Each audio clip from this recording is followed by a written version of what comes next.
तर मित्रांनो, येत्या 24 तासामध्ये महाराष्ट्राच्या बहुतांश पट्ट्यांमध्ये मुसळधार ते अतिमुसळधार पावसाची शक्यता आहे मित्रांनो, विजांच्या कडकडासह. चला मित्रांनो, सक्रिय अशी प्रणाली पाहू. तर बंगालच्या उपसागरात साधारणपणे जे कमी दाब क्षेत्र डिप्रेशन बनलं होतं मित्रांनो, आता ते ओडिशाच्या मध्यभागी आहे मित्रांनो, बघू शकता तुम्ही. आणि त्याच्या अवतीभोवती ढगांची दाटीसुद्धा वाढलेली आहे मित्रांनो, अशा प्रकारे. आणि बघू शकता तुम्ही, आता महाराष्ट्राला आपण जवळून पाहिलं तर आपल्याला महाराष्ट्राच्या बहुतांश पट्ट्यामध्ये आता पावसाचे ढग दिसत आहे मित्रांनो.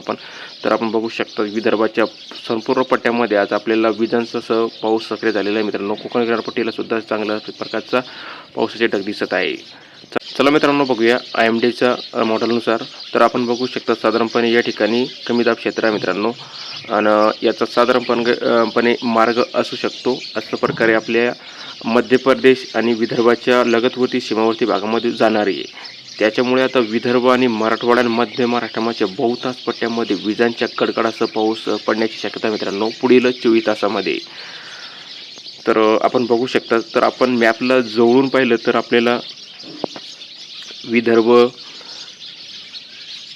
नांदेडच्या काही भागामध्ये आपल्याला अतिशय मुसळधार पाऊस आपल्याला पाहायला मिळू शकतो.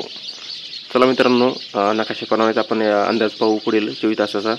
तर मित्रांनो, पुढील 24 तासामध्ये आपल्याला गडचिरोली, चंद्रपूर, गोंदिया, भंडारा, नागपूर, वर्धा, यवतमाळ या जिल्ह्यामध्ये मुसळधार ते अतिमुसळधार पाऊस आपल्याला पाहायला मिळू शकतो विजांच्या कडकडासह.